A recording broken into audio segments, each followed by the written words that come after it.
CataractCoach.com, podcast series, episode number 122, with Dr. Milind Pande, harnessing the power of AI to help surgeons and patients. This is going to change everything. Welcome back to our Cataract Coach podcast, and today I'm in person with my good friend Dr. Milind Pande. And I'm here in Hull in the UK, and you just brought it to my attention that the first time I came to your annual meeting here was 20 years ago. Amazing, isn't it? Both of us are a lot younger. You're a little bit more than I. And here you are again. The years go by. If you're a young ophthalmologist, I know all old people say this, but my gosh, the years go by. It doesn't seem like it was 20 years ago. We looked up the date though, but in fact it was 2005. Correct. It was 2005. And it was the year you came and talked to us about aspheric lenses. Those were the days. Yeah, at the time, aspheric optics was like a very new thing. It was a new thing. And people just couldn't believe it, so we had to explain all the optics behind it, what made sense. And obviously things change a lot, and since that's just a given now, every lens is going to have some sort of aspheric treatment on it. Indeed, and both of us have changed in the same way with time, hopefully for the better. Right, so much has obviously changed in our field, and we were talking earlier about the future is going to be even very different because we have now the advent of AI, which we're starting to see already in ophthalmology. Yeah, it is. I think it's the biggest thing, the biggest technology change that's coming our way over the next 10, 20 years. Yeah. We still don't know how it's going to pan out, but we know it's definitely going to be disruptive. Right. In almost every aspect of our lives, personal as well as professional. Right. And the sooner we get to grips with the actual potential of the technology, how to make use of it correctly, safely, effectively, is going to be the challenge, the key for all of us to work together to deliver the potential benefits of this technology for our patients. Right. I think back to just even, let's say, 5 years ago, where you'd be in a national meeting and they talked about how the AI is reading these retina scans. Yeah. And from a fundus photo, it can tell male versus female. I don't know how, because I cannot. It can tell age within like a year or two, which is amazing. I can tell a pediatric retina, a young person's retina from an older person's retina, but to within a year or two is I don't understand. And it can even tell you a whole host about like systemic disease of the patient. I don't think even the AI understands. Because as we know, this is a result of deep learning models, which is unsupervised learning. You just give it the data, it learns itself, but it cannot explain it to you. And that's a big challenge in healthcare AI, that we can't expect doctors to accept an AI telling them, if you give us this image, this is what you need to do, but I can't explain to you how and why. Right. So that's a big challenge in AI applications in healthcare, is this concept of explainable AI, this concept of interpretable AI. And regulatory authorities look at these things with grave concern. And an abundance of caution. And abundance of caution, indeed. Indeed. So those challenges are going. There are already approaches in place to try and get these AI deep learning models to come up with explanatory indicators of how they're looking at what they're coming up with the answers. Right. But that process is just starting. But as you know, AI is not just deep learning. AI is not just machine learning. AI has been around for more than 50 years. Sure. And the techniques of AI really revolutionized when ChatGPT came on. Publicly accessible, basically. Because suddenly we had a computing change with the NVIDIA graphic processor, parallel processing chips, which allowed for huge amounts of compute power needed for generative AI. And that's really what's caught the fancy of everyone. So invariably, everyone thinks AI is ChatGPT, is generative AI. But the history of AI goes back a long way, and there are many techniques which we could use from those AI techniques, which are generally fall into that category of what's called symbolic AI, which I explained, well, we can derive everything, we know how it works, and hence have much more confidence in being able to validate for use in our domains. Right. I think when we don't know how it works, it's a little off-putting.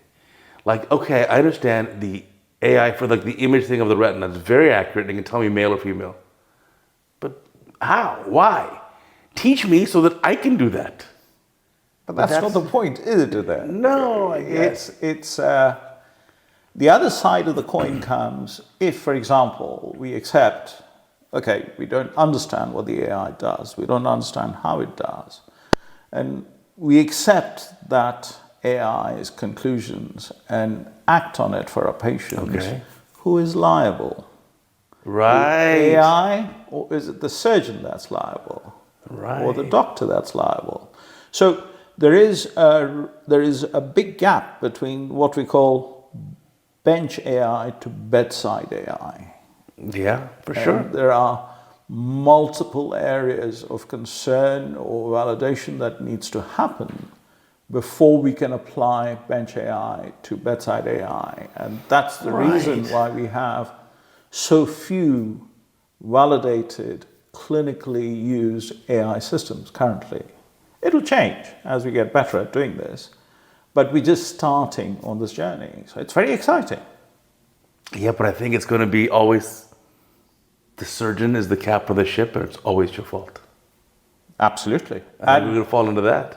I totally agree with you. I don't think AI is capable of replacing humans in any field of endeavor at this moment in time. Yet. It may, but at the moment, even simple things like customer service, for example, which is what everyone sells AI for nowadays with chatbots. Right. You still need customer service agents. Right. To drive that, but you can make your existing customer service agent more efficient. Sure. More responsive by using AI. So that's a level of use. Now in healthcare, the surgeon carries the can. The surgeon is the ultimate boss, the responsibility for this. So AI can only assist the surgeon. The surgeon will always have and should have the final say, the final choice in determining what they do to the patients. Right. I mean, we got around that one way when we did our initial AI-based IOL calculations, that we assigned a tether, a dog leash, if you will. That the AI can only change the IOL power by either a half diopter or one diopter most, or maybe 1.5 if you're aggressive. Sure. So if you think the calculation is 20, you'd be okay if the AI said it's 20.5 or 19.5. Correct. But if you think it's 20 and the robot says, or the AI says it's 30 diopters, you're like, wait a minute. So to prevent these crazy out of bounds answers, we just assigned a tether or a leash. So the question there is, Uday, how do you know it's the AI that's wrong and not the surgeon? You got to do the surgery, and then we're going to find out. You got to find out. Yes. But you've noticed this too in your career. As the decades go by, you build up a bit of an intuition. I had a case, especially lens calcs, because I had a patient recently, and they print out the IOL calcs, and it comes up both eyes, and both look reasonable. But there's an anisometropy in the IOL powers of 1.5 diopters. And I think that's okay, but the axial lengths are the same. And then I look at what's the patient's habitual glasses refraction, what glasses are they come in wearing. There's really no anisometropy there. Well, then I had to pause and think, all right, wait a minute, then let me look at the Ks. What's different here? Oh, and on one they had a K measurement that fooled the machine. I think it was a good K measurement, obviously it was not. Correct. So it was the onus on me to catch that, and now later in my career, it sticks out immediately. Yeah. But if I was 5 years into practice, that wouldn't be so obvious. Indeed. And we used to be taught to do prior refractive reconciliation of the biometry outputs. Right. The moment you do that, it'll pick these things up. Sure. If you have pre-cataract refractions available to you, your current biometry should be consistent with that. Of course. Yeah. And this is one of the things we have implemented as validation in this new custom lens AI lens surgery platform we are building. Tell me about this project you're building. So, custom lens AI. Tell me about custom lens AI. So the problem we are trying to solve is the poor penetration of surgery, which gets patients good unaided vision after surgery. Hitting the target. Hitting the target is one thing, but hitting the target for the sphere, for the cell, for the presbyopia, the lot. Right. You and I have been doing this for more than 20 years. Sure. The technology has evolved, and yet only 15% of the world's cataract surgery, lens surgeries are done using these techniques. Right. And the trend line is more or less flat. And this is despite the technology being so much better than what it was 20 years ago. Right, for sure. We've done that. The cost is better, improved, and the industry and institutions and organizations have spent hundreds of millions of dollars on surgeon education. Right. And yet, we are at this level. So our thoughts were, and this is something I believed in, is that there is actually a surgeon barrier. What I mean by that is surgeons are uncomfortable when they have to sit around and do mathematics and physics and calculate what the astigmatism is, what the meridian is, what this is, what type of lens to choose.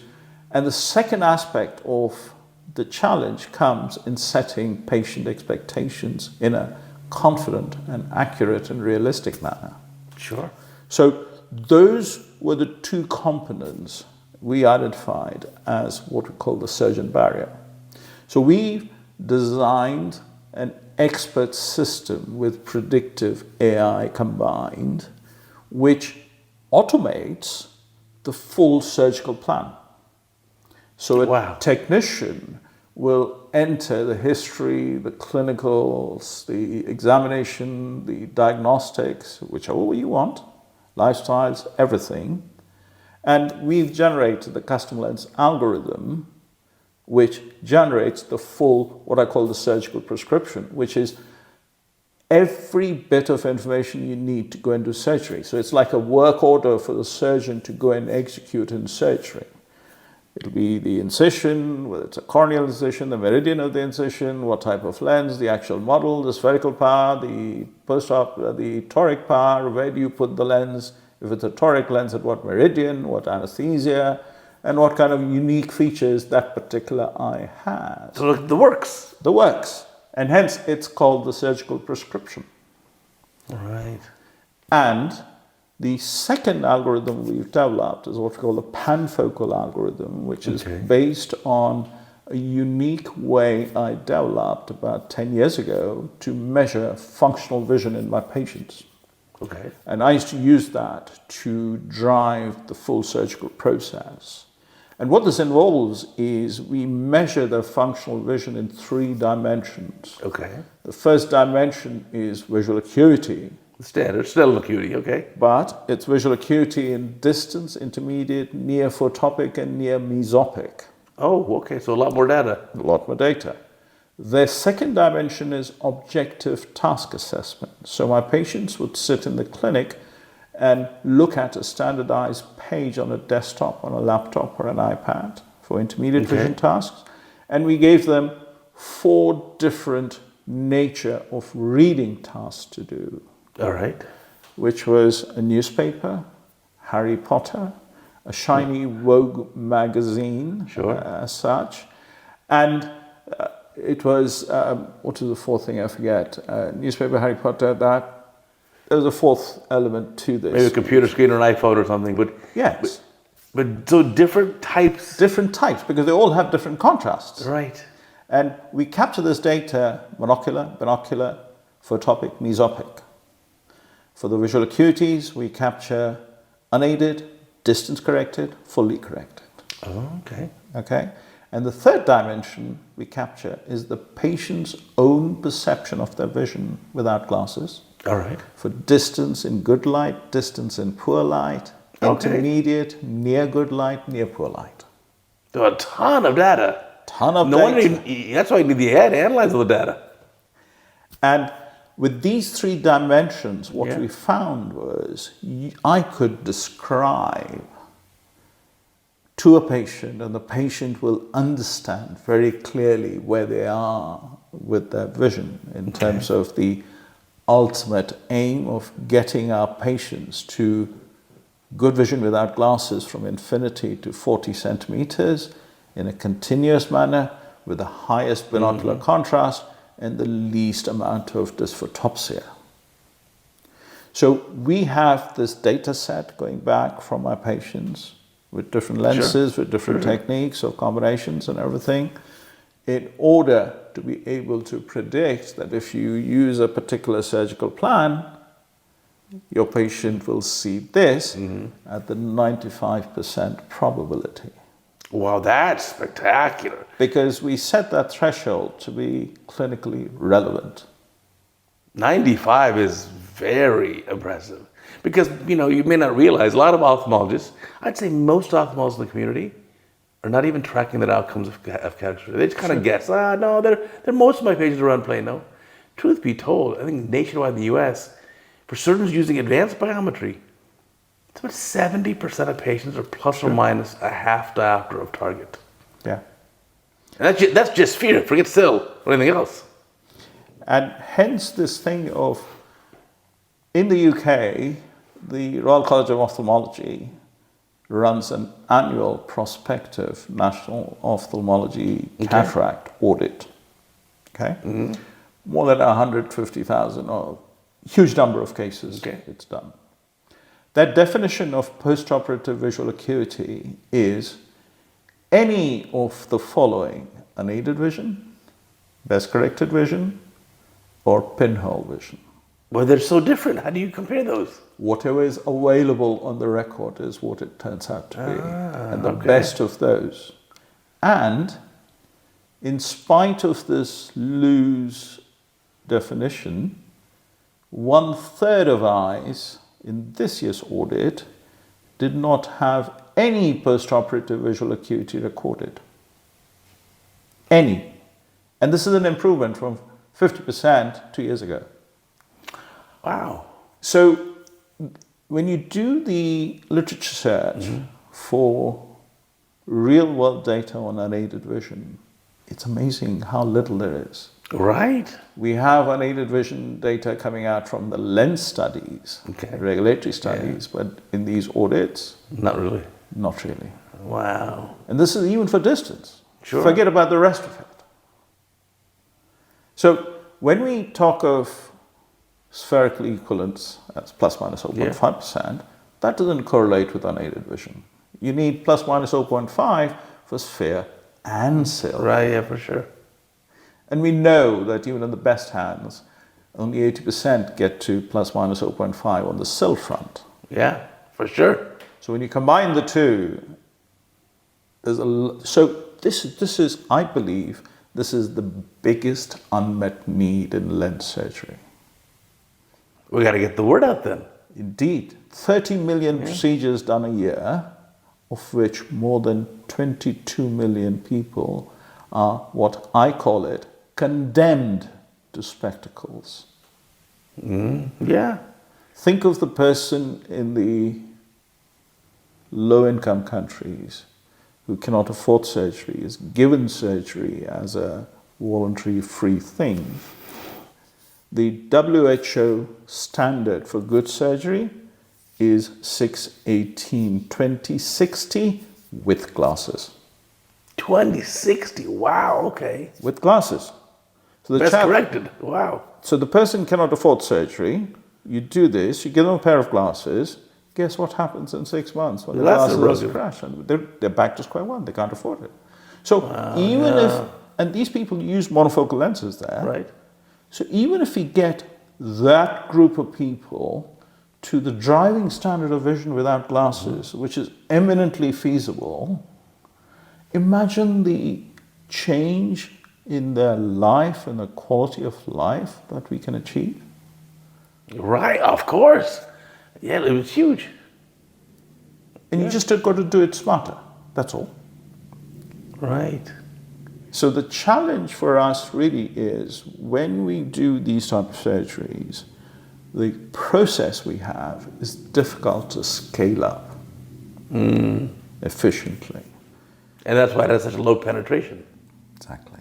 And hence this platform where you don't need to think anything. You just put the data in and this will tell you everything. Here's the prescription. Do this to the eye. Do this to the eye and you'll have full control. Yeah, of course. Whatever you want to do to change that. And along with that, you'll be able to sit down and talk to the patient and say, if we do this, you'll be able to see this. You'll be able to do these tasks. And this is what previous patient had seen before. And they understand this ahead of time before undergoing the procedure. And we've designed a specific patient-friendly screen for patient education, which we call the Vision Coach AI, which is custom designed to make it so easy for patients to understand and relate to what's happening with them. So if I understand this, so the patient has their measurements that you've done.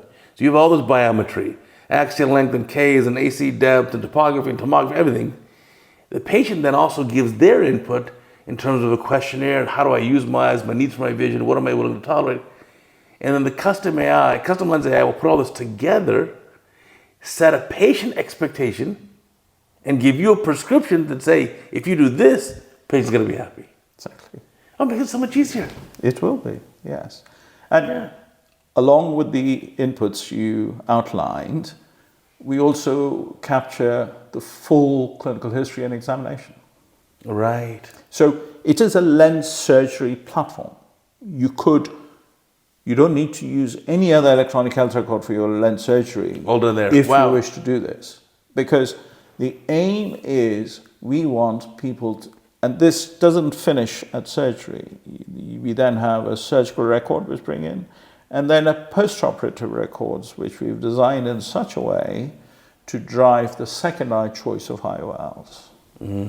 So you can imagine as time goes by, the volume and quality of data that's going to come into the system, better and better. which we will continually use to evolve further AIs. That's the dream, that's the plan.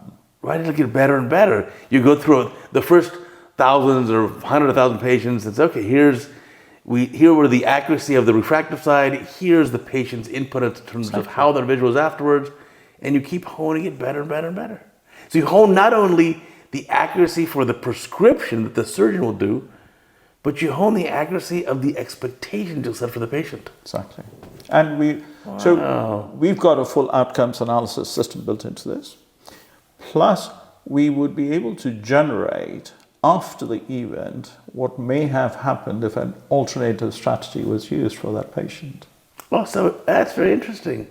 So all those simulations and everything will then start coming through. Right. The challenge here is in terms of validating the AI procedures. Because we don't intend at this moment in time to do live inline AI. Okay. We want to do the AI off the system, generate the algorithms, Sure. test it through the system, and only plug it into the system if it makes a clinically relevant difference to the outcomes. Makes sense. Yes. So this is the first core strategy of generating this platform into which we can plug as and when we want, whatever new insights and generate we can do. The other application of this is going to be things, let's say you are an organization which has 50, 60 clinics all around the place, and you want to implement clinical governance standards right across the organization. All right. So you could plug those into the system at an organizational level, and everyone in your organization has to follow that. They'll all be on the same page, for sure. So you can imagine the benefits of being able to implement, okay, in my organization, I only want multifocals to be used for this criteria. I want this for this criteria. Sure. And you can't have a relatively non-expert surgeon, an inexperienced surgeon, maybe wanting to do something different, but they'll be guided through this. So I think of this as an expert system, right, where we transfer expertise at the drop of a hat because we've encoded it so that it's available for anyone and everyone to use with predictive AI and with a pipeline we have which is set up to explore every aspect of AI that we can think of to apply to this. Wow, that's wild. So this big change is coming. That's what we're hoping for, yes. And that's the exciting thing. And that's the reason why 2 years ago I decided to dedicate almost all my professional time onto this project. Well, it sounds like this is even more than a full-time job. It is. It's exciting because we've got an IT team. You know how it is when you have to go around organizing a new venture and getting it through. But it's very exciting. And wherever I have talked about it and presented it, it's been very well received. Very exciting. For sure.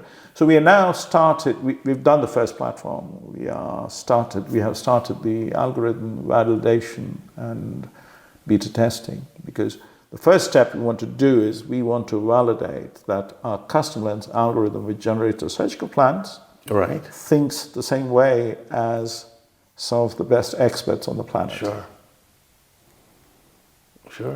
So it's kind of democratizing that extreme surgical expertise to all surgeons. Exactly. Yes. Right. I think that's the only way we're going to push that needle from 15 to what I hope we can do to 50% within 5 years of us going commercial. Right. And it's a win-win for everyone in the ecosystem. For sure. Well, especially the patients. Patients is the critical thing, but surgeons happier. Surgeons happier, lens companies are happier, they're selling more premium lenses, the outcomes are better for patients. Big organizations can effectively implement all these changes and will be ready for anything that comes through the AI pipeline. Well, then we'll be ready to get that surgical prescription and give it to the new robots that are coming to do the surgery. That could well happen. Oh, I think it's not too far in the future. It is not too far. And that whole chain starting from imaging diagnostics, where the AI will diagnose, our intelligence and intelligent systems like these will form the surgical plans. And then either the robots or surgeons will execute those plans in that way. Right. I think we're heading that way, but I'm not sure what timelines we're looking at. I suspect it's a lot longer than what we think it will be. But potentially, in 15, 20 years' time, that could well be the way. I think even before. Yeah. If you just look now at the strides that have been made, forget ophthalmology for a minute. Even just now, you do any search engine, Google, whatever you do. The first results now come up with an AI generative box there that gives you your answer before it shows you the search results. Yes. Google is history. Yeah. I don't use Google. I use AI. Perplexity. Yeah. Just don't use Google anymore. Perplexity. I have to look at, I don't know this one. This is an AI model which is custom designed for search. I'm going to have to look that up. So it gives you actual references of all its sources. Oh, wow. So it's like all these models, they all have special emphasis and niches that they're carving. Google Gemini 2.5 itself is an amazing model for certain aspects. ChatGPT, everyone knows about Grok, and then Claude. As you know, more than 50% of the world's computer code is now written by AI. Right, I just was reading today, big layoffs from a lot of the tech companies because they don't need people to write code anymore. Correct. Oh, gosh. So it's like having an assistant who does what you tell them to do, but it still needs a person to drive that, to ideate, to conceptualize, to think about what is it they wish to achieve, and more importantly, have the domain expertise to judge the quality of the output that comes out. Because without that, you're dead. you get simplistic nonsense that people send on cut and paste AI outputs, which you can tell straight away. It's not fit for purpose in that sense. But if it's used this way, so I've taught myself a lot about these things in AI. For sure. So, for example, I play around. One of the things I created is I created a rap. Okay. For custom lens AI. It took me 35 minutes to do. I got the AI to write the lyrics, took it to another AI to set it to music and everything, played around with it. And I play this in my talks. I put it up and the audience first gets stunned, what the hell is this? And then halfway through they start bobbing. But the rap actually tells them what custom lens AI is about. That's really neat. Yeah. So it's a lot of experimentation. But at a foundational level, the basic mathematics, the basic science of generative AI limits its functionality, its potential functionality. So as you know, it's all the tokenization, and then they have to build a probability space for every predictive token that's got to come through. Now, Jan LeCun comes up with this. Jan LeCun is the head of AI at Meta. Okay. He comes up with, he explains this in a beautiful way. He says, if we think of the amount of information that's on the internet, which is what all these models have been trained on, trillion parameters or billions of parameters, it's the equivalent of a 4-year-old having received the same information in 4 years through the optic nerves. Oh, okay, wow. Now, in 4 years, what that human child learns is a totally different scale to what your AI learns. Right. So the efficiency of learning is an issue. More importantly, current AIs cannot predict, they do not have a sense of the physical world around us. We can get up, walk, because our brains already have a physical 3D space models to work within. AIs can't. So at least now they can't. And people have tried doing experiments where they train the AI with videos to see if they can build 3D models of that. But the variation is such in a video that it's very difficult, unlike with language, where there is a certain code we built into the language. So there are some fundamental AI science leaps that have to occur for AI to go from where we are now towards that holy grail of human intelligence or advanced general artificial intelligence, AGI, or those kind of things. Forget super duper whatever. So that's the move. So to clarify, because I'm still learning all this, obviously, the move from, let's say, what we call regular AI now, which is maybe enhanced pattern recognition, to artificial general intelligence, AGI, which is kind of like actual thinking. Thinking, indeed. That's a big leap. So another way of thinking about it is AI explains without understanding. Okay, which is what we have now. We talked about the images in the retina. Correct. Yeah, sure. Correct. And that's the reason why it fails many a times to do basic mathematics. That's why it fails to generate images where you ask the person to hold the pen in the left hand. That's the reason why it fails to generate watch faces showing the time at 6:30, because invariably they'll say 10 and 2. Because that's the source of the training data it's been trained on. That's the reason why if you ask it to generate a scene of a hospital in Africa, there's a white doctor and black patients. Oh, interesting. Because that's the training data set that there is. And there have been multiple such issues of using AI, which is biased. So facial recognition. There's a very famous TED Talk where this AI researcher from MIT, an African-American lady, tested various facial recognition systems, which worked on all her white colleagues. But not her, till she put a white mask on. Wow, that's so interesting.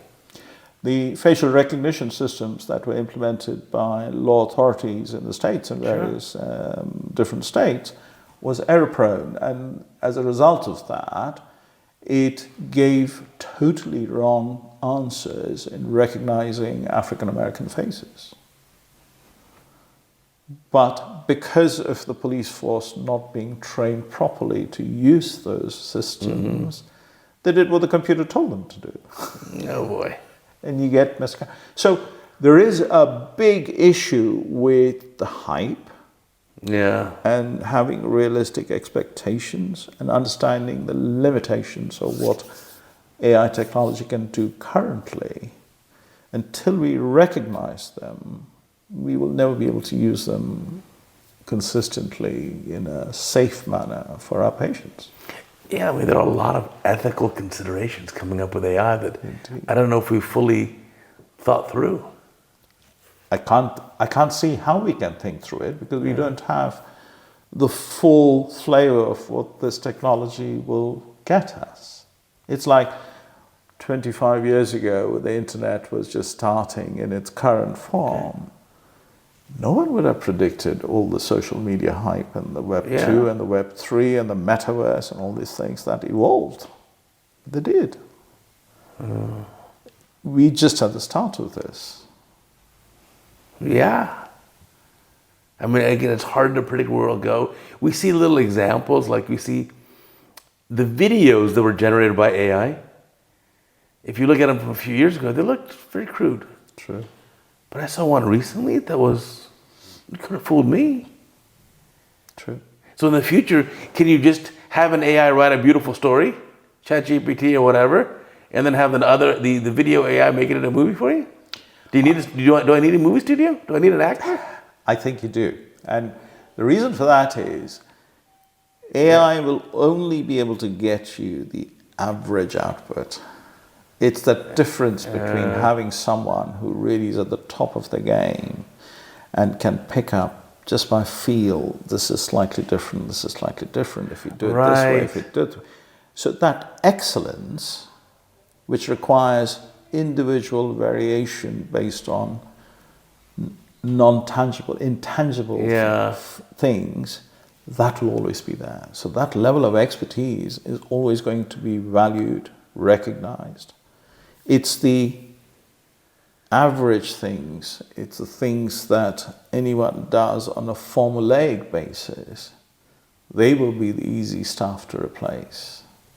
Right. So entry-level computer code, yes, but you want to start building complex applications and do processing and all that stuff, that ain't happening. Yeah. And the person who's going to drive that has to have the expertise to judge what the output is. Right. I mean, if you go look at us doing surgery then, at the beginning of our careers, we're a little bit more basic and step-by-step for surgery. And then after you've done, let's say, tens of thousands of cases, you pick up such subtleties in the procedure that you just know something's going to happen. You know something's different. Indeed. And it's like you might be working at a completely so-called spinal level, but you're alert to any variations in what you see, and you pick things up much earlier than anyone else would. So that level of expertise will always be there. But can the AI learn it fast? Meaning, a couple decades ago, as a surgeon, you'd have to experience a lot of complications to understand them. You experience the fake of wound burn. But now, the younger generation of ophthalmologists can learn what I learned in 10 years. They can learn in 1 year because they can just absorb all these high-def videos. And someone like me on CataractCoach, I teach you all the secrets. Correct. What you can learn in a year is spectacular. Previously, it would take a decade to learn. Correct. But so then can't the AI also just speed up the learning? Yes, it can. It can, and definitely it does. Because you can do that now. In many situations, I would kind of brainstorm with the AI in a conversational mode. I'll put it on voice mode and just start talking as you would to your research assistant or any assistant you have. And it will engage with you in a conversation which will take you to different aspects of what you're wanting to explore and set off new thoughts as you go along. So in the ideation and the conceptualization of any activity, any ideas, it's a great tool. And the same thing will apply for any kind of issues like that. So it's an efficiency tool currently, put it like that.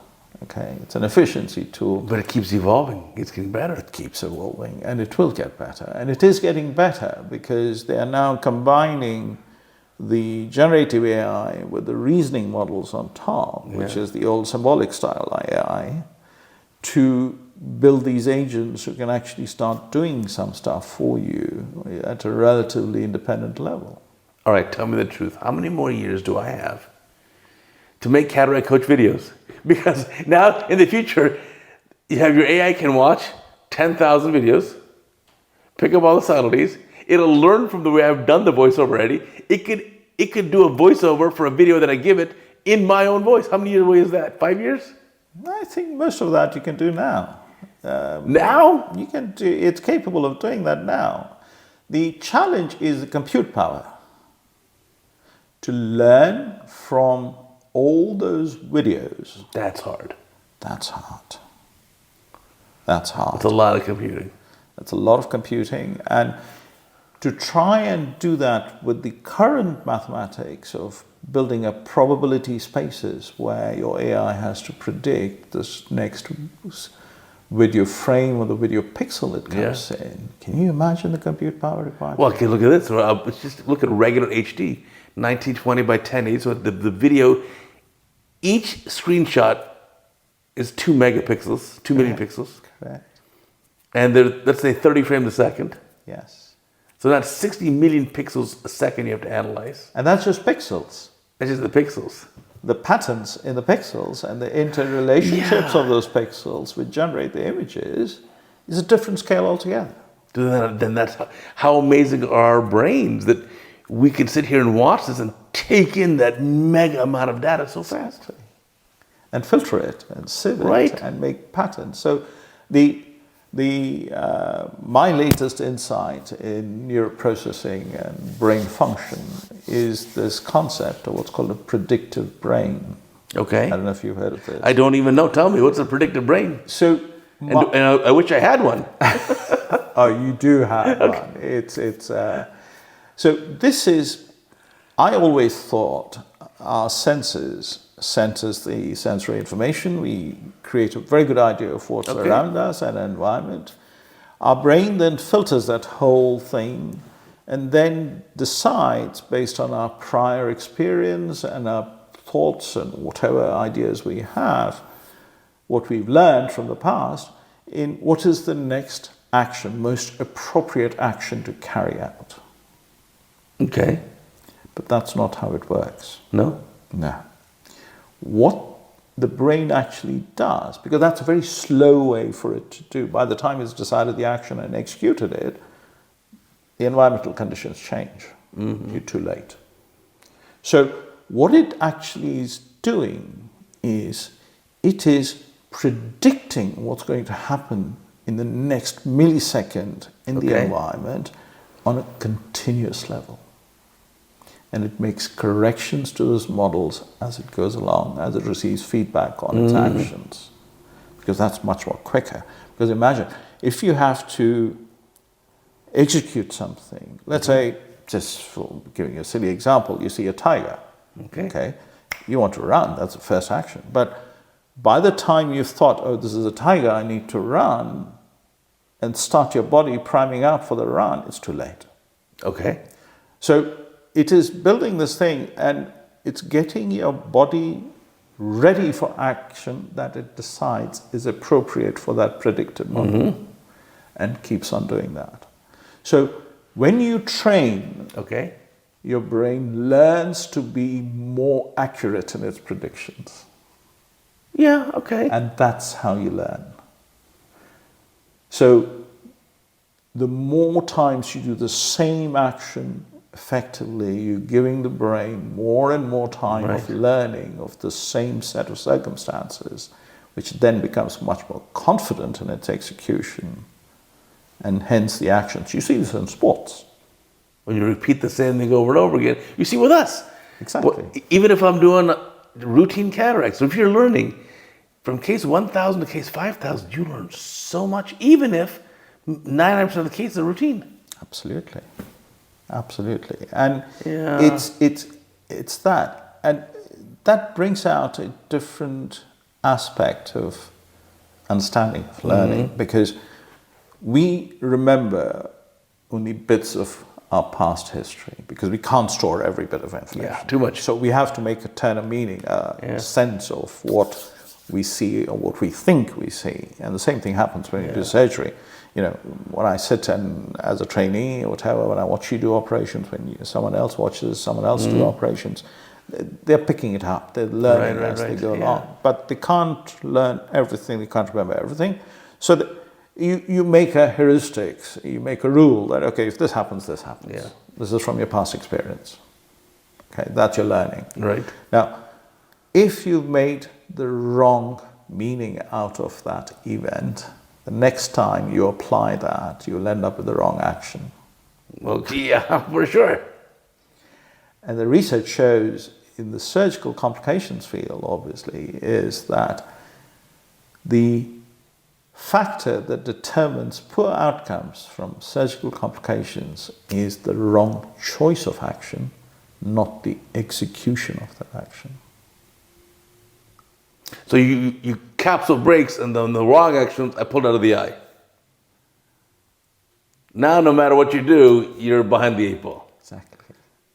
Instead of staying in the eye, keep the infusion on, keep the AC inflated. Because you know you have a model of what's going to happen. Right, yeah. But if you saw someone else, or if you didn't have that explained to you, or not just explained, but if you didn't make that meaning out of that observation, Right. and that's where the learning comes, that's where the mentorship comes, that's where people like you, with the body of work you're doing at CataractCoach, makes a huge difference. Because you're not just putting out videos. They can see tons of videos on YouTube. No, what you're actually doing is you're teaching. Yeah. You're filtering it. You're giving them the meaning of all those videos as to how it applies and how it learns.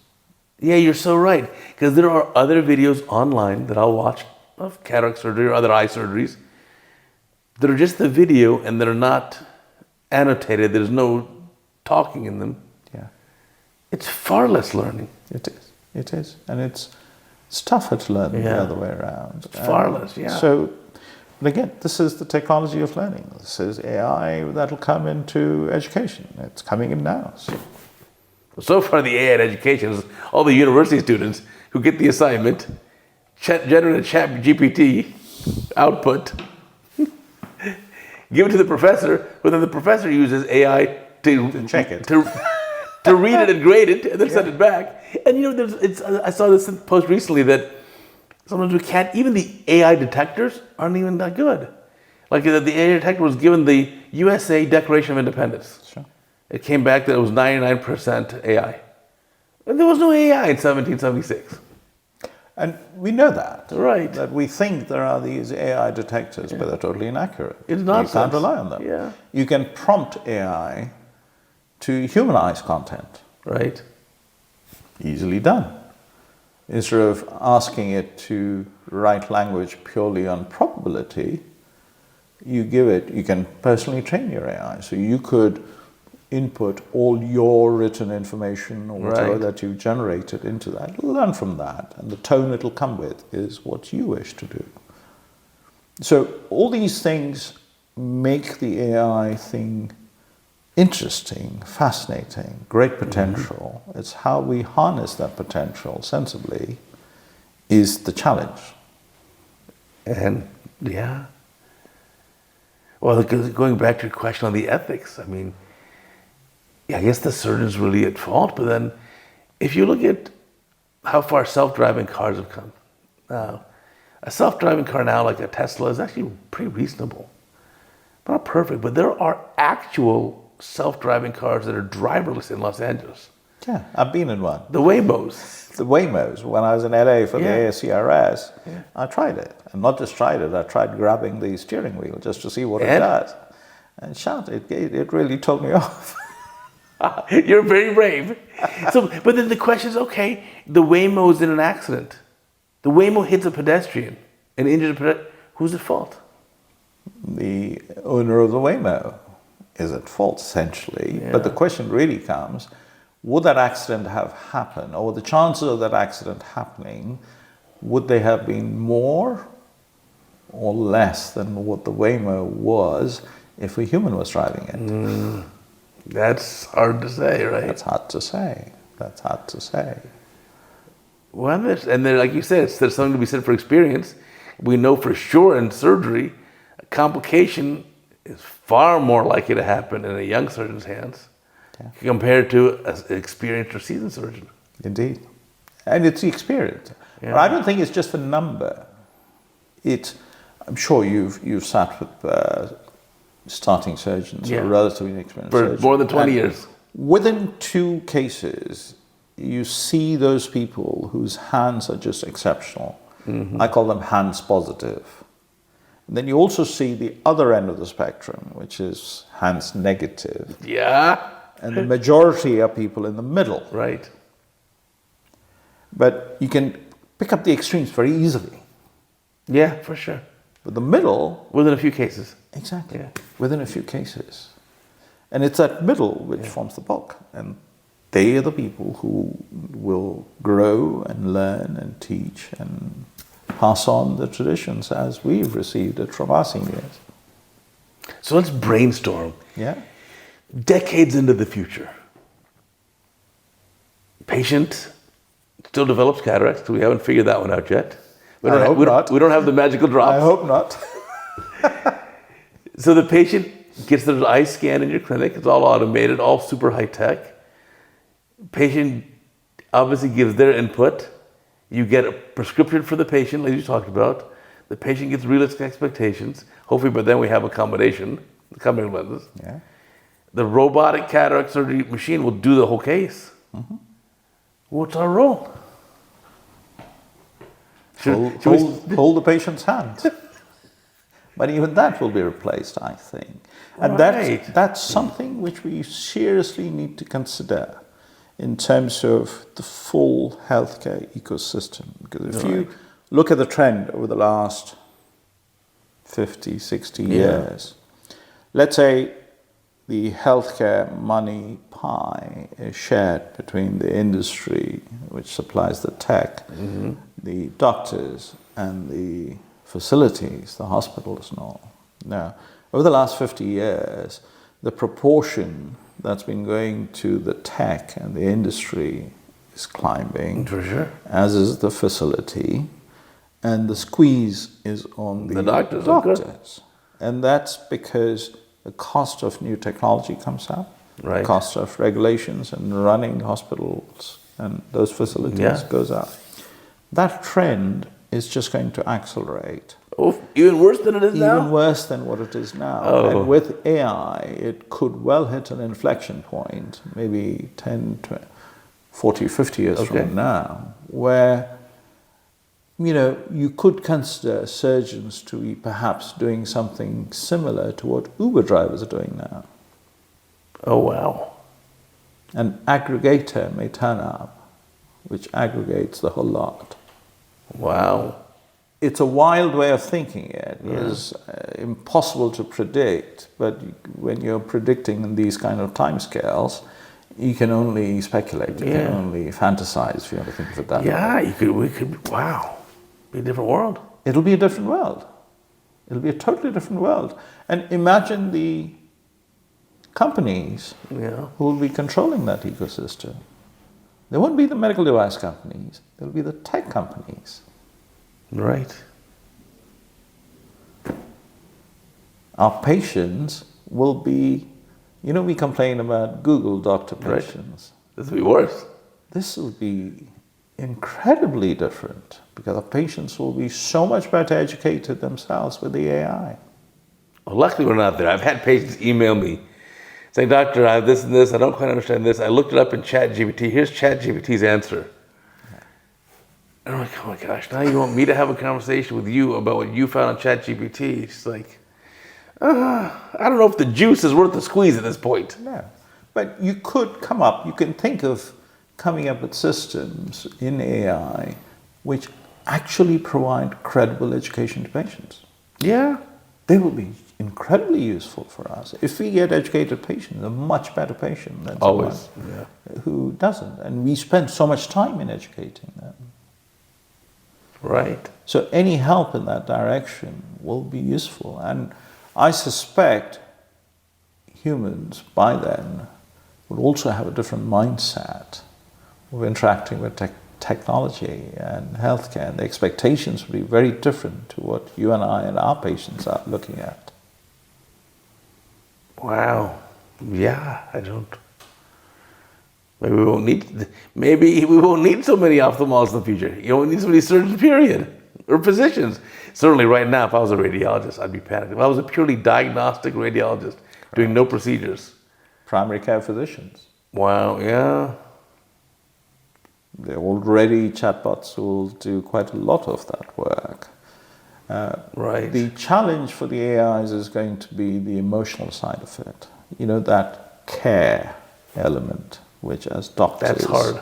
We are for a robot, increasingly kind of not focusing on because of the systems of medicine we work within. Which just patient throughput and everything, and you can't. So this thing about caring for a patient, which is really, I believe that is how a patient judges the quality of what happens to them. How you talk to them, how you make them feel, that's a big form of it. And if a patient feels cared for, they trust, they relate to you in a different way, they don't come across as people who are out to get you, sue you, it's a totally different relationship. Yeah, there's the saying, patients don't care how much you know until they know how much you care. You care, correct.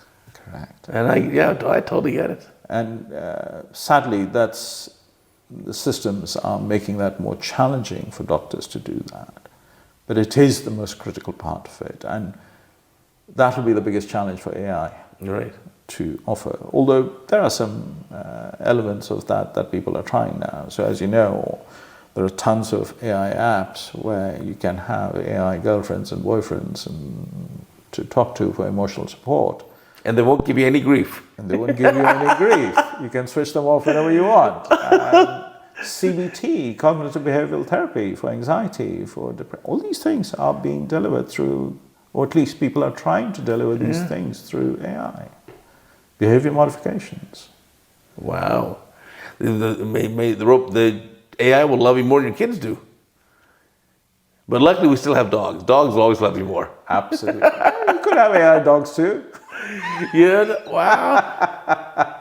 But it's because the technology is evolving, we just don't know. Right. But that's what makes it exciting, doesn't it? So when do you think we'll have access? Let's go back to ophthalmology for your custom lens AI, which sounds fantastic. So we are doing the algorithmic validation now. Once that's finished, we will then start pilot patient testing to confirm the predictive algorithms as such.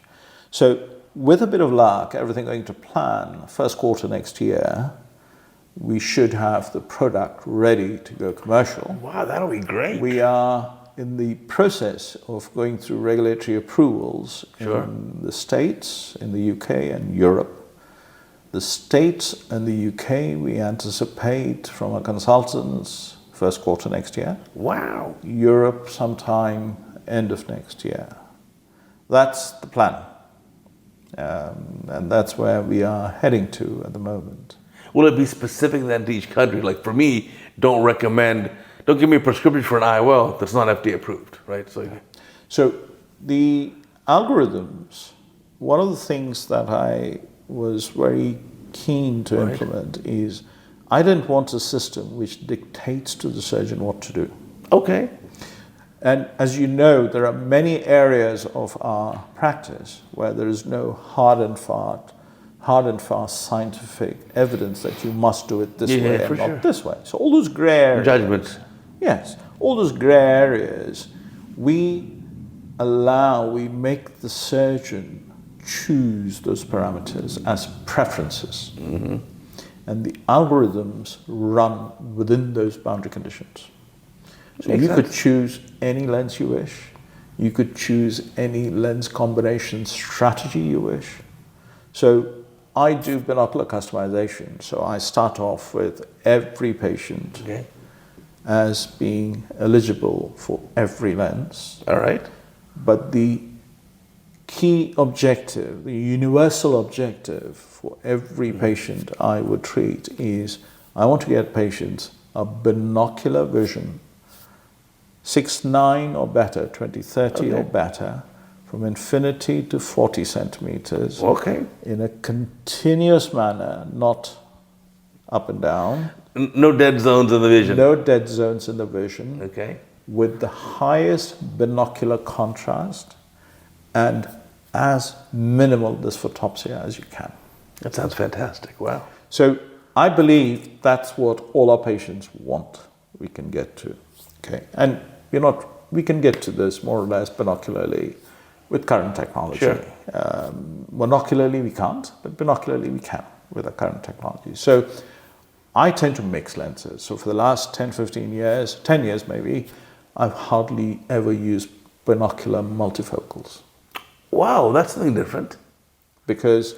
So you're always mix and match. If you're going to put a multifocal in one and then a monofocal of some sort of the other? So I actually... Or EDOF?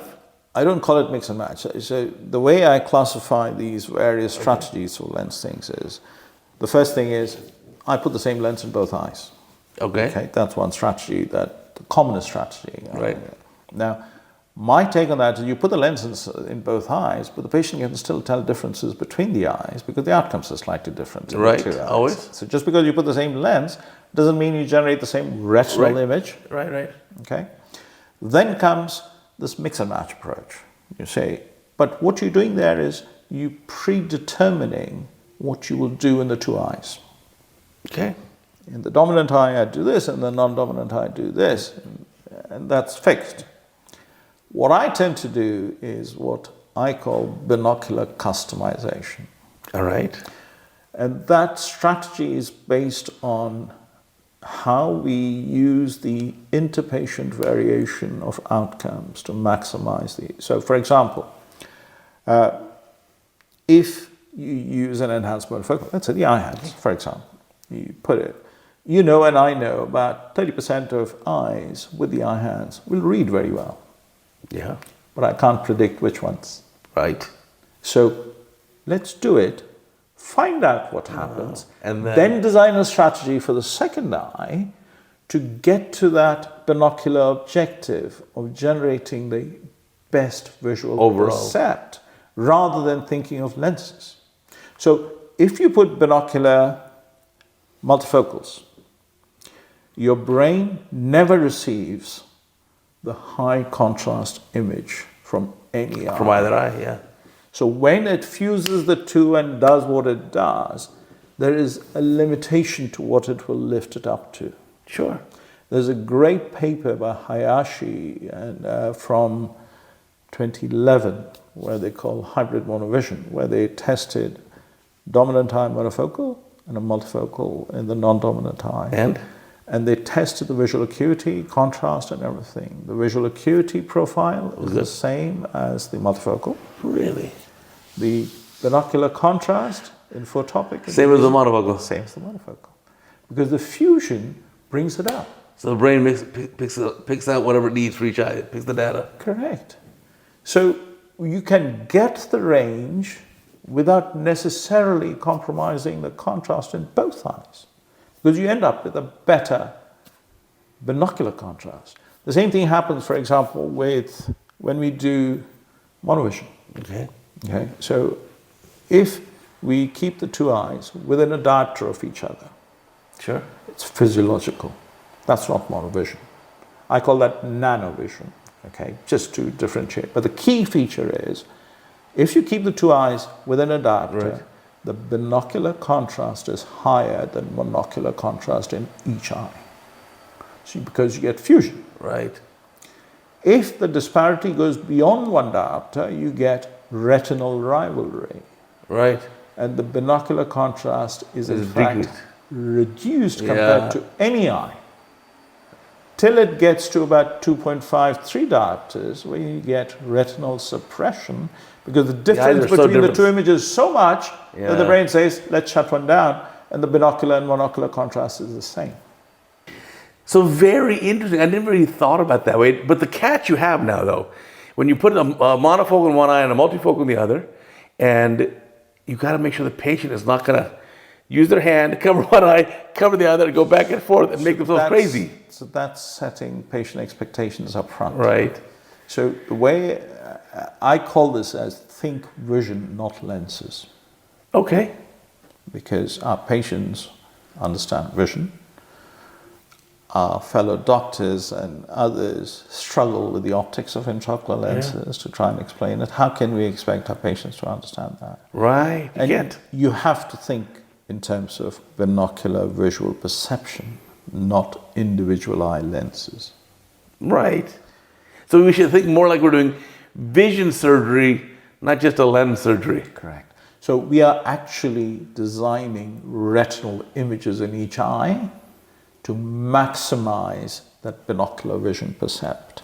Mm-hmm. That's really what we're doing. No, if you do it that way, for sure. I have another trick. I tell patients, never cover one eye and then flip to the other eye and cover back and forth. Because that prevents the brain from syncing the images. It's bad for your brain. Don't do that. Correct. Correct. Yeah. And it's exactly that. You say, we've designed intentional differences between the two eyes, right, so that when your brain puts the two together, you get more than the sum of the individual. Right. They understand that. And when we do the functional vision testing with the panfocals, they actually get it. They relate to it because they can see the differences that each thinks will do. Does it matter which, let's say you do the multifocal one eye, monofocal in the other, does it matter which dominant eye or non-dominant eye gets which lens? I think the dominant eye always has to have the higher contrast image. The monofocal lens. Yeah. It doesn't have to be monofocal. In fact, I stopped using monofocals. EDOF. The default was either enhanced monofocals, monofocal plus, or EDOFs. Whichever way you want to do this. So the options now come down to, you could use an enhanced monofocal and a multifocal to cover the near if you want to. You could choose binocular EDOFs with hardly any dysphotopsia. Sure. And just shift them half diopter if you need to, or 3/4 of a diopter.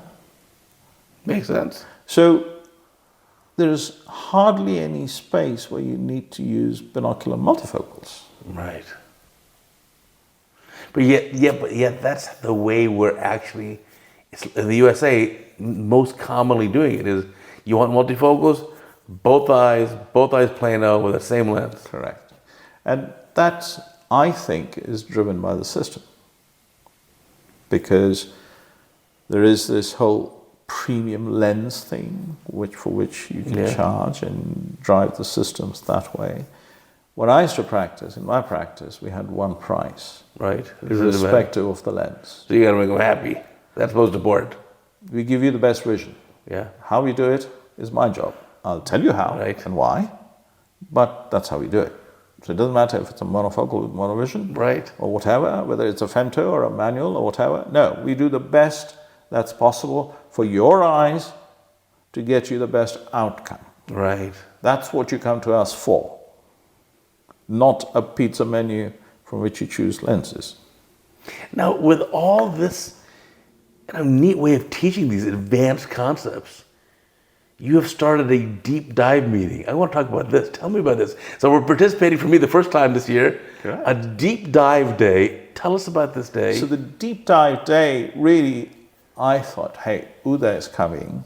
We can't let go of not utilizing your exceptional skills at teaching in this kind of stuff. So this is when we've designed this deep dive into complex cataract surgery, where we are going to cover all complex cataract surgery situations in terms of dealing with them in a very detailed manner, so that the delegates end up with practical ways they can go back and utilize those insights into their day-to-day option. The other interesting session we're doing in that, as you know, is this whole concept of cognition in complications. How do you think when you face complications? That's a fascinating area which is hardly ever covered in any topics that I have come across. And that's going to be a fascinating thing to cover and see the feedback on that. So we've done these deep dives before. So last year we did a deep dive in astigmatism, for example. Prior to that, we've done this in other aspects of that. So on the Thursday we did a deep dive, and on the Friday, as you know, it's the 23rd year for the state-of-the-art refractive and cataract surgery meeting. And that's how that 2 days work out. Well, I know the talks are going to be really great. They always have been historically. But I had to make all new talks. That's the only reason. No, because I speak a lot. Yeah. Like I spoke in 20 countries last year. Okay. And so I can't tell you how many hundreds of talks already on my laptop, ready to go. Sure. But these are things like, okay, well, I don't actually have a talk on that already made. So you know what? I'm going to put in the hours, I'm going to make one. I'm flattered with that. I put a lot in. To do 4 new talks. A lot. A lot of new talks, yes. So it was, I have always designed the content. Yeah. As you know, the whole meeting content is designed by me. Right. I think of it and think it through and get all the stalwarts in. After 25 years, you're pretty good at it. And so the program is designed to be 50% relevant to current practice and 50% aspirational. So show the delegates what's coming, what's possible, new ways of thinking. And that combination seems to work very well. But you need to bring this meeting, though, to other corners of the world. Absolutely. I agree with you. And I think we talked about this earlier. I think we need to collaborate with similar skilled experts, teachers all around the planet. Sure. To deliver these kind of detailed, hands-on educational meetings to all surgeons. Wow, It agree. would be a huge thing, and I think we need to work on this together. It'd be great. Oh, I don't think it'll be so well received. I think it'll be, honestly, programs like that, I probably learn more than I contribute. There's so much good stuff. But we all do. That's the reason we teach, because we learn. Right. That's the reason we teach, is because we learn. It's that whole, my father has, I was telling you about him earlier, so he always quotes a particular Sanskrit piece of text, which says, Vidyadhanam sarvadhanam pradhanam, which means the wealth of knowledge is the best class of wealth a human can ever aspire to. Okay. So this is something that was written maybe 2,000 years ago. And then it goes on to give you the reasons why. Okay. It says, Bhratrubhajyam, you cannot split it as you give it as inheritance to your children or your brother. No one can steal it from you. And the more of it you have, it doesn't create a burden on you. Right. Okay? And the most unique feature of this type of wealth is the only way you can grow this is by sharing it freely with everyone. Yeah. Isn't that beautiful? It really is. Yeah. Vidyadhanam sarvadhanam pradhanam. Amazing. But that's obviously a very, very keen insight. And it's sharing the knowledge that's basically what we're doing. Yeah. And a lot of times I was very surprised in traveling that there are plenty of places, plenty of countries where your resident or registrar surgical training is not really sufficient, not great. Mm-hmm. And I think that's part of the reason the CataractCoach became so popular, is that it's just equalize everything. I teach you everything. And my favorite is I give away all the secrets. Whatever secrets I know, I will teach you all of them. Absolutely. Yeah. It's there. That's how I learned. Of course. I didn't have to pay anyone to learn specific insights. Yeah. You learn. I remember sitting in the ASCRS as a trainee on Jack Holliday's courses, right, where he would, for 2.5 hours on his own, just brilliant. The rooms used to be packed, yeah. But you came out with your head buzzing, right, with all the insights and the new learnings and everything, which you then went back and your patients got the benefit of it in the end because you got better. Do you think we're shifting away from some of those big, huge meetings? This year, ASCRS in Los Angeles it seemed like 50% attendance level. It was pretty light on the attendance. True. So I'm just wondering, are people getting more learning online? Like, even my best of CataractCoach that I did at ASCRS, maybe we had, let's say, 500 people in the room. That's a huge number. It was packed. Yeah. But 10,000 will see it when I put it up online. Indeed. Maybe, honestly, even more than that. Yeah. And that's where the world's heading, because we can do it now, where previously we couldn't. I remember the times when I was a trainee, we had to carry those double slide decks, 2 slide carousels, which had to be packed in our hand luggage. Yeah. And if you were annoyed with one of your colleagues, you just opened it and turned it upside down.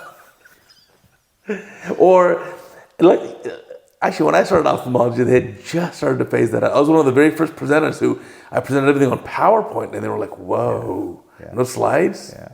And the other thing besides PowerPoint was I actually was one of the very first to record and embed my video in the PowerPoint, and people were blown away. Because at that time, literally at these meetings, they'd show you VHS tapes of videos. Betamax tapes. Betamax, yeah. Wow, yeah. I remember Bobby Osher would carry a suitcase with all these things full of them for all his symposiums. And he's the god. Yeah, he is. He's the god of it. He's the godfather of surgical video. That's where I learned from. Yeah, he's amazing. He's amazing, incredible. I spent a week with him way back at his practice, and it was an eye opener to the great, amazing person. Like many. For sure. Like so many great people in ophthalmology. Yeah, we stand on the shoulders of giants, for sure. Absolutely. Yeah. For sure. But yeah, it's amazing just how much we can learn. And we better keep up our learning before the AI robots take us over. No, I think... I'm saying it only in jest, but I think it'll be a good thing. I always say embrace new technology. I think you'll get... AI already is being a benefit to us in ophthalmology. You've got your whole process going, which I think is fantastic with custom lens AI. Me with my group with John Lattis have now patents in the US and also worldwide with regards to AI being used in certain methods of doing IOL calculations. Yeah. And so I think it's definitely proving to be a benefit already. And it'll get better and better. Even the robotic company I'm working with, we are using AI, even that, to improve actually the way the surgery is performed. It's fascinating. I mean, all those approaches. I've just come back from ACOS, where we had a full session on digital ophthalmology and AI, and it was incredible watching all the different approaches people are taking to try and explore and deliver value from this particular technology. And as it evolves, it's going to be amazing. I think it will be great. It's a great future, and it's very exciting to be. So I look back in my career, and I think I've been so lucky that I had the phaco revolution happen during Wellness. Right. The excimer revolution happened when I X-ray laser for sure. The internet flourished on its full bloom. And now the AI has come in, and I have another chance to go to another technology. It's incredibly lucky to be able to have this kind of opportunity. Oh, that's for sure. Absolutely. I think we're living in a great time here, and I think we'll all do very, very well with this. So I'll put down below on our podcast in the links, we'll put down your Custom Lens AI link for that if you want to learn more about that. Sure. And then again, I want to look forward to using it. And I also definitely want to look forward to getting these meetings set up with you around the world. It'll be wonderful. And I look forward to getting you on boarded as one of the testers. It'd be great to get you involved at an early stage into this. And it's fantastic. And it's great to have you back here in Hull for the state-of-the-art meeting, for the deep dive. 20 years later. 20 years later, still looking the same youthful. Oh, no, I don't know. A lot more gray hair, a lot less hair, but... A lot more wisdom. A lot more wisdom. That is for sure. Milind, thank you so much for doing this podcast. I really appreciate it. Thank you. Thank you for coming. Thank you for the time. Of course. Wonderful to have you. And I will remind our listeners and viewers, remember, every single week we got a new Cataract Coach podcast. We got a new Red Rounds podcast every week. Every single day we have a new Cataract Coach video, 2,600 plus and counting. And every day we have a new Red Rounds video. So until next time, I'll catch you later.